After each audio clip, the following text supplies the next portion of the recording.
7:30 আমি ঘুম থেকে উঠে গেছি। তো এখন যাবো স্নান করতে। তো আজকে তো বাংলা বছরের শেষ দিন, যাকে বলে চৈত্র সংক্রান্তি। তো আমরা চৈত্র সংক্রান্তিতে কি কি করি পুরো দেখার জন্য পুরো ব্লগটা দেখতে থাকি। মা সকালবেলা ঘুম থেকে উঠে স্নান করে সবজিগুলি কাটছিল পাচনের জন্য। আর এখানে যে ডাটাগুলি রাখা ছিল ওগুলি আমি আগের দিন রাতেই কেটে রেখেছিলাম। এখন যাব স্নান করতে।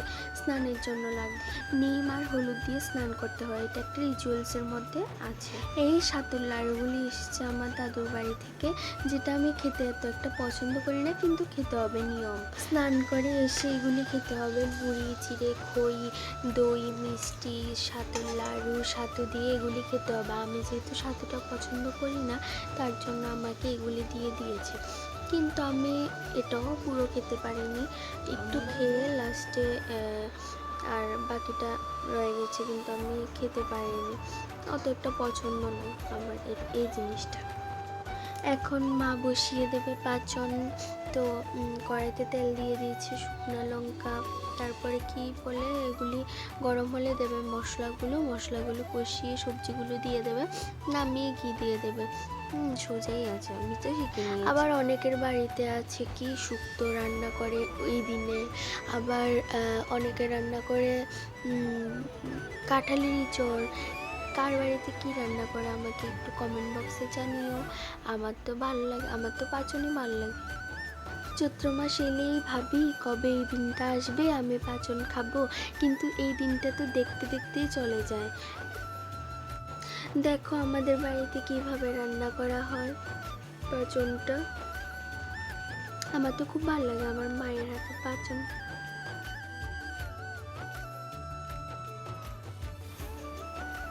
রেডি আমাদের পাচন। এখন দেবে ঘি দিয়ে তারপর সবার ঘরে দিতে হয়, ওগুলি দেবে।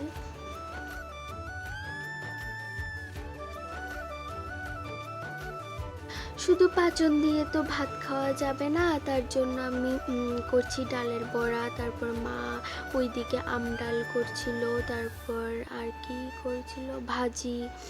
তো ওগুলো দিয়ে ভাত খেয়েছি একটু। এইদিকে মা খাচ্ছে, এইদিকে আমি খাচ্ছি।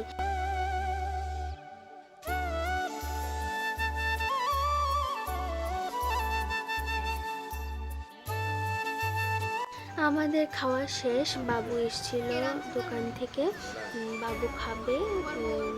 বাবু তো খাচ্ছে, আমি জিজ্ঞেস করছিলাম যে কেমন হয়েছে। বাবু বললো হ্যাঁ এখন তো বলবি তুই রান্না করেছিস। আমি বলছি না, মায়ে রান্না করেছে, আমি করিনি।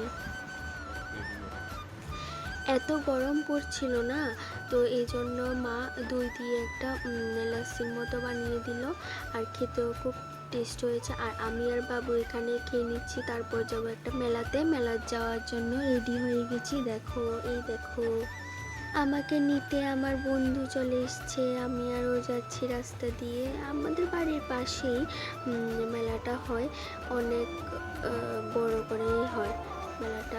এখনও ভিড় কম, আস্তে আস্তে যখন সন্ধ্যা হয়ে আসবে অনেক অনেক অনেক ভিড় হয়ে যায়।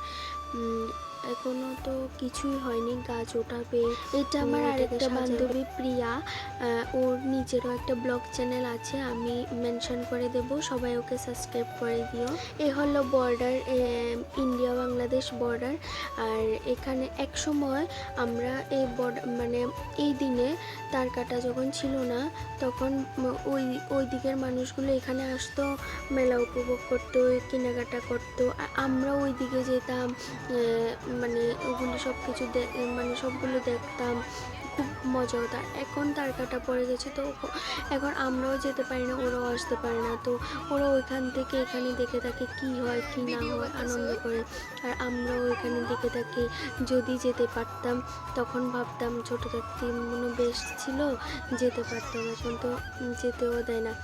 আর এখানে টুকটাক দোকান বসছিল। আর এই আঙ্কেলটা অনেক ভালো ফুচকা বানায়, আমাদের কলেজের সামনে ছিল, এত পরিমাণ খেতাম না ফুচকা। দেখো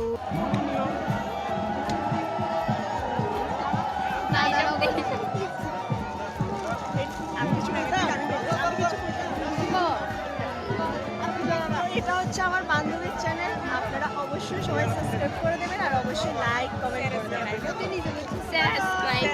আমি বুঝছি।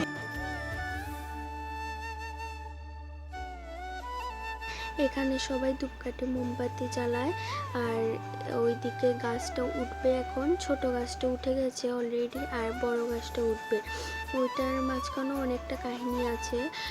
তো এই দুইটা গাছ, চড়ক গাছ থাকে 1 বছর পুরো একটা পুকুরে, সাথে একটা পুকুর আছে, ওই পুকুরটায় থাকে। আর যে সময় চৈত্র মাস আসে ওই দিন মনে হয় আমার পুজো করা হয়। পুজো করলে অটোমেটিক গাছটা, আমি যতটুকু শুনেছি, দুইটা গাছ উঠে আসে, নিজে নিজেই উঠে আসে পুকুর থেকে। আর ওইটাকে 1 মাস পুরো পুজো দেওয়া হয়, তারপর আজকের দিনে ওইটাকে উঠানো হয়।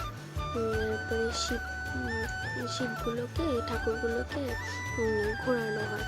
দেখো আমরা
আসার পথে একটা ঠাকুর বাড়ি, ওইটাও দর্শন করে আসলাম। আর আমি বাড়িতে এসে অনেকটা ক্লান্ত, এখন একটু রেস্ট করব। ভিডিওটা এখানেই এন্ড করছি। ভালো লাগলে সবাই সাবস্ক্রাইব করে দিও।